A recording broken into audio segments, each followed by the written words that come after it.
Hi, blessed kids! Yan, gusto ko lang kayong batiin ng good morning! Good morning sa ating mga blessed kids! At bago nga tayo mag-umpisa sa ating online class ngayong umaga, pwede bang tumayo ang lahat ng blessed kids? Yan, tayo po tayo, no? Kasi tayo po ay mag-pray bago tayo mag-umpisa ng ating klase. Ready na ba mag-pray? Okay, kung ready na, gawin natin ang ating praying hands at ipikit ang ating mga mata. Sabay-sabay tayo ha, sabayan si teacher.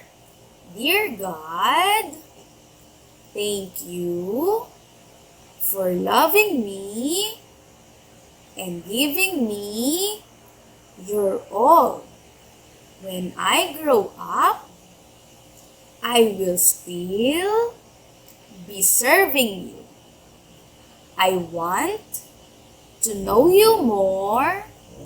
I want to love you more. I will never forget you, Lord.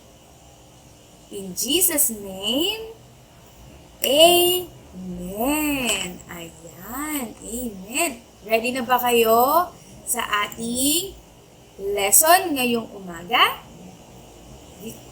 Kung ikaw ay ready na, pwede ka bang umupo ng maayos? No, focus lang kay teacher dito sa ating klase. Okay, upo ng maayos at makinig ng mabuti. Okay? Okay. So ngayon, pag-usapan muli natin ang numbers. Natatandaan pa po ba ang ating numbers? Okay. So tara, i-recite natin ang ating numbers. Sabay-sabay tayo. Umpisahan natin sa 0. Okay, 0. So meron tayo dito 0, 1, 2, 3, 4, 5, 6, 7, 8, 9. Okay. Ulitin nga natin gamit naman ang ating mga daliri. No? Una, 0. Pag 0, wala. No, wala yun. 0. Okay, next na 0 ay 1. 1. Okay, ganito ang 1. Sunod ay 2. Pagkatapos ng 2, 3, 4, 5. Okay, next ng 5 ay 6, 7, 8, and 9. Very good, blessed kids. At paano nga ba natin isinusulat ang mga number na ito? Natatandaan pa po ba? Sige nga po, subukan nga po natin. Ayan, umpisahan natin sa 0. Okay, sa 0. Sabayan po si teacher, ha? Okay, nakikita pa po ba? Ayan. Yan ang 0. Sabayan si teacher, no? Susulat natin, no? Ang 0. Mukha siyang letter O na medyo mahaba. Already, ihanda ang kamay, ilagay sa ere. No? Itaas natin at isulat natin ang 0. Oh, no. Wait, ulitin natin. Okay, ulit. Paano nga ba isulat ang 0? Sundan natin itong linya. Ayan. 0. Okay. Nagawa po ba ng blessed kids? Nagawa po ba? O sa hangin nga po. 0. Okay. Ito ay number 0. Okay. Next naman po ay number 1. Okay. Isulat nga natin ang number 1. Madali lang to. Isang guhit lang. Simula sa taas, pababa. Ayun. Nakikita po ba? Sige, ibahin natin yung kulay nung marker ni teacher para makita nating mabuti. Gawin natin red.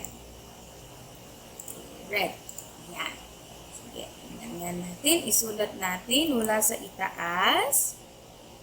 Ayan, medyo kapalan din ni teacher, no? Yun. So, number 1, simula sa itaas, pababa. Ayan, number 1. Okay? Next naman natin ay number 2. Okay, paano isulat ang number 2? Sundan lang ulit natin. Dalawang stroke to. Bilang tayo, 1, stop, and then, pahiga. 2. Ayan, ganyan isulat ang number 2. Next po ay number 3. Siyempre, number 3. Sulat natin ang number 3. Ano nga ba yung sulat ang 3? Ganyan. 1, stop. Tapos isa pa ulit. 2. Okay, ganyan ang number 3. Huwag natin kalimutan, ha? Okay, burahin na natin. Next naman ay number 4. Okay, number 4. Sulat natin ang 4. Sundan si teacher. 1, 2, 3. Okay, ganyan ang number 4. Okay, number 4. Burahin ulit natin. Next naman ay number 5. Okay, ito yung number na may malaking tiyan. Bilang tayo, 1. Ito yung tiyan niya, 2. Tapos sa taas, balik tayo. 3. Yan ay number 5. Okay. Next naman sa number 5. Number 6. Okay, sulat natin si number 6. Okay, medyo pabilog, pero hanggang dito lang sa kalahati. Ayan, ang number 6. Okay, very good. Next naman ay number 7.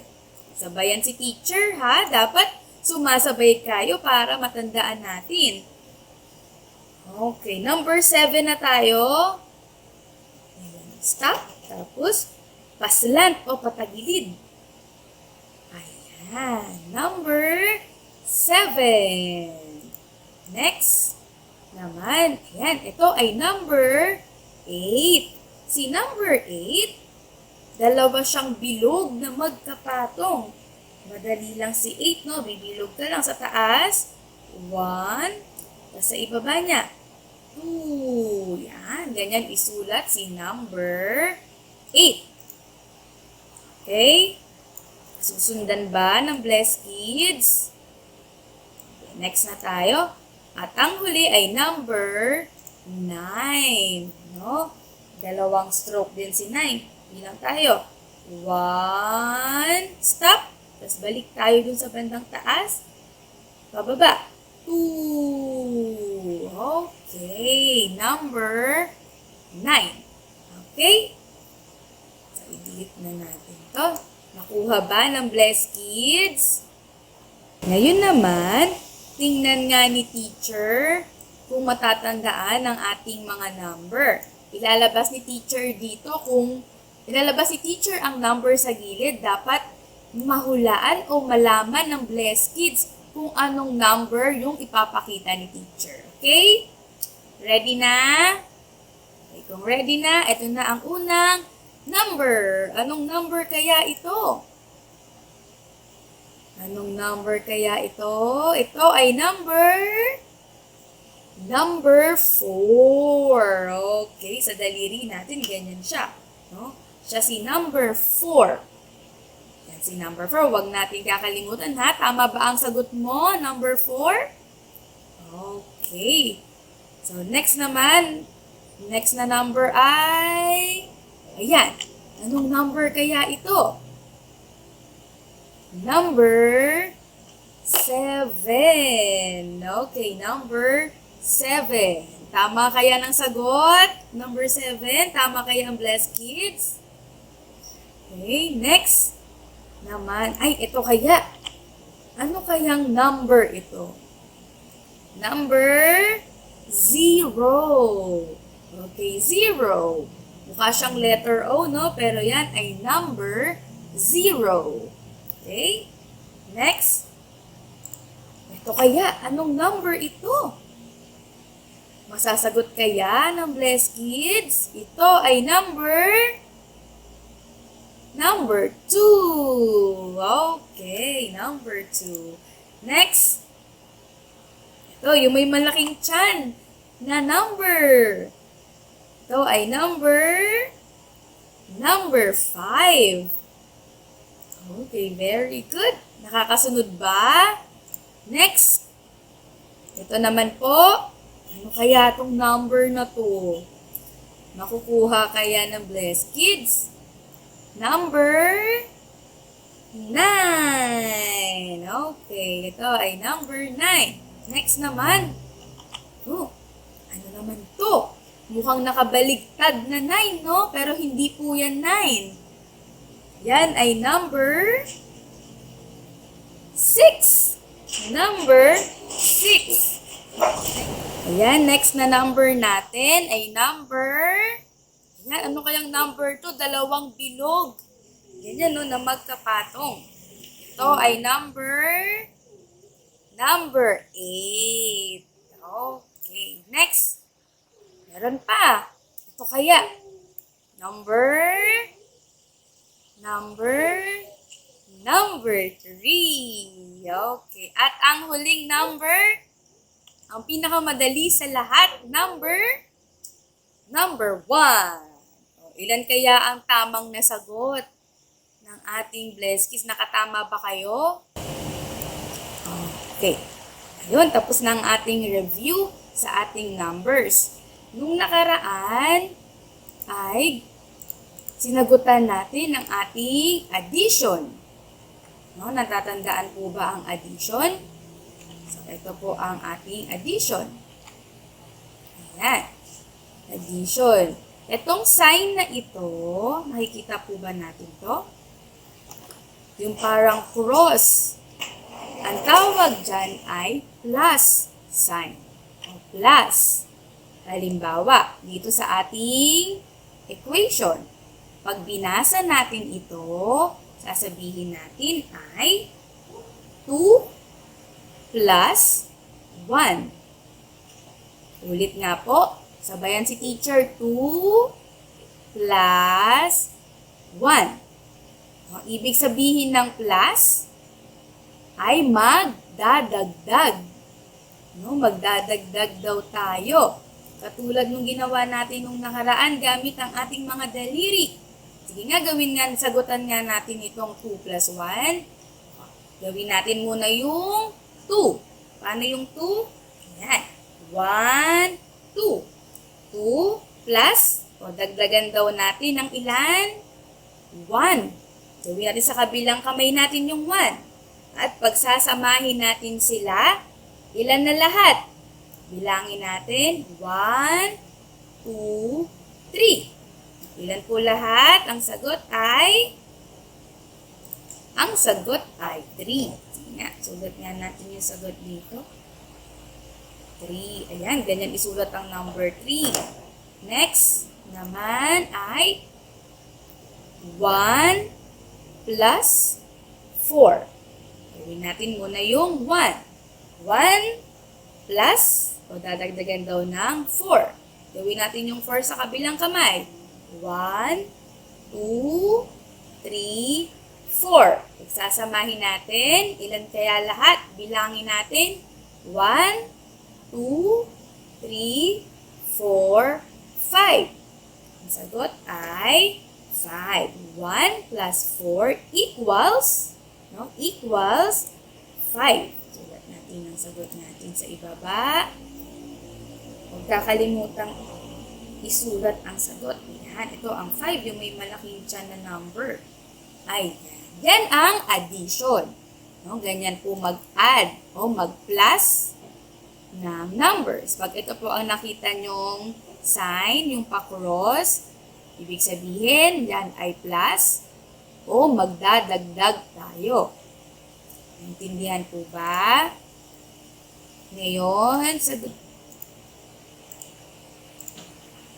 Ngayon naman, may bago tayong matututunan. Tinatawag natin itong subtraction. Okay, subtraction. No? Ang subtraction po ay kabaliktaran ng addition. No? Kung yung addition ay pa-cross yung sign, ang subtraction naman ay guhit lang na pahiga.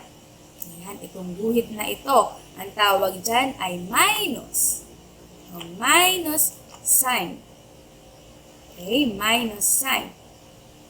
Ito po, bibilugan ni teacher. Ayan, ito yung minus na sign. Yan. Okay. So, pag sinabing minus, magbabawas naman tayo. O, babawasan naman natin. Kaya pag binasa naman natin itong mga numbers na ito, kanina, 2 plus 1 kasi cross yung ginamit nating sign. Ngayon, minus naman, kaya 2 minus 1. Ulit nga po, sabayan si teacher, 2 minus 1. Ito equals yung guhit sa ibaba kung saan natin nilalagay yung sagot. So, paano nga ba gawin ang subtraction? Ayan. Meron tayong puno dito. No, meron tayong puno. So, maglalagay tayo ng bunga sa puno gamit ang mga numbers na nakikita nyo. Gumawa muna tayo ng 4 na apple. Ayan. 1,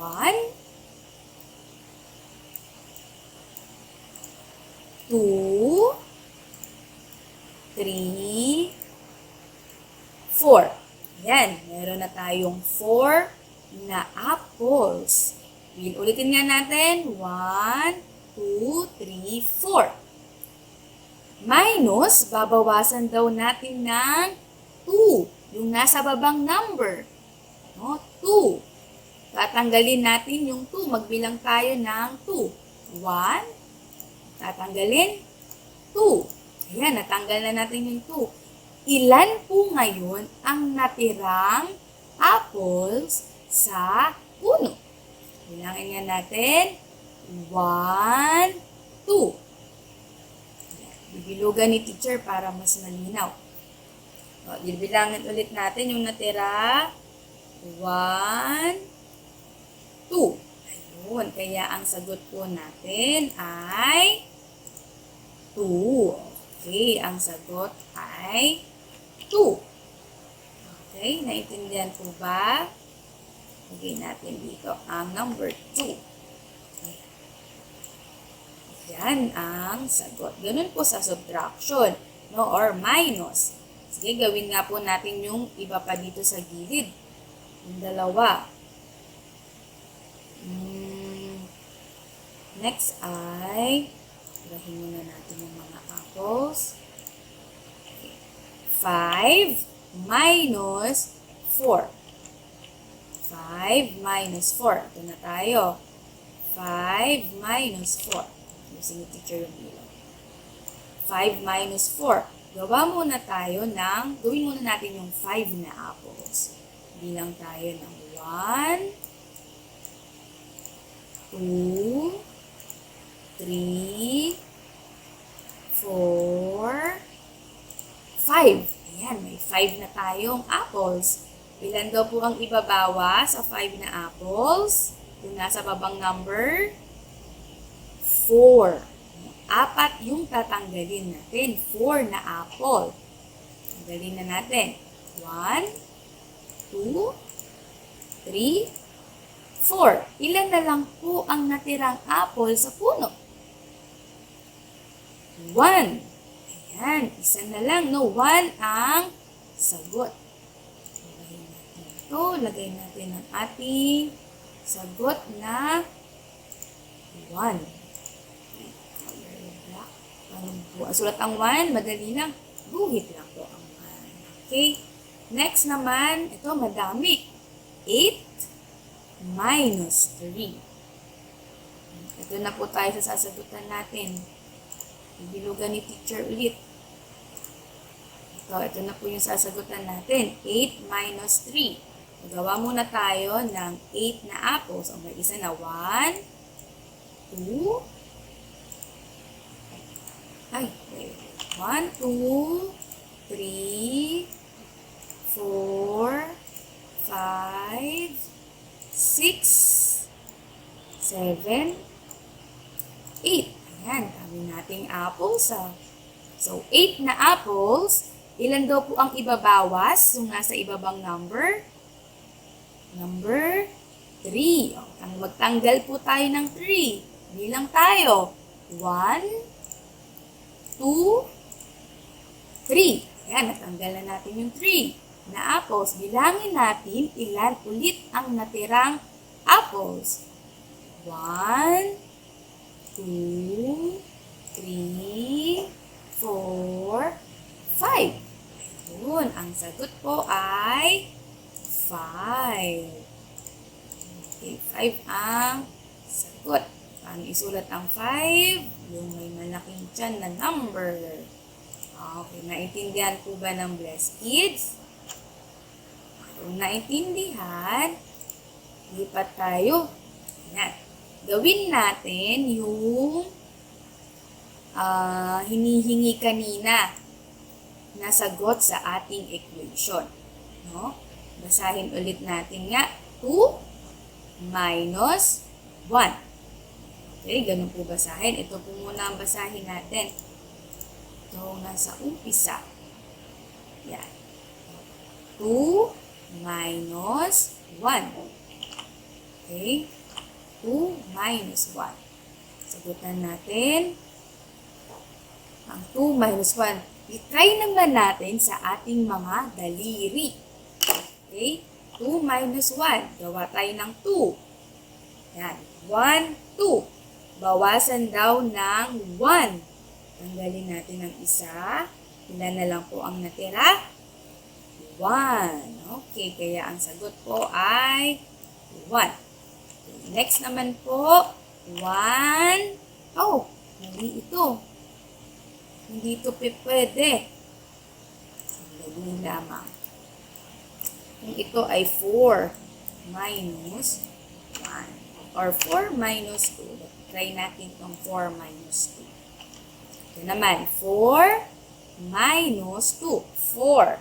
Yan na, 1, 2, 3, 4. Babawasan ng 2. 1, 2. Ilan na lang po natira? Bilangin natin. 1, 2. Ang sagot ay 2. Okay. 2 po ang sagot. Ayan. Nakuha po ba ng Blessed Kids kung paano mag-subtract? Kung paano po ang subtraction? Huwag kalimutan, tingnan yung sign sa gilid. Kapag pa-cross, ito pa-cross. Pakita ni teacher ulit yung sa addition.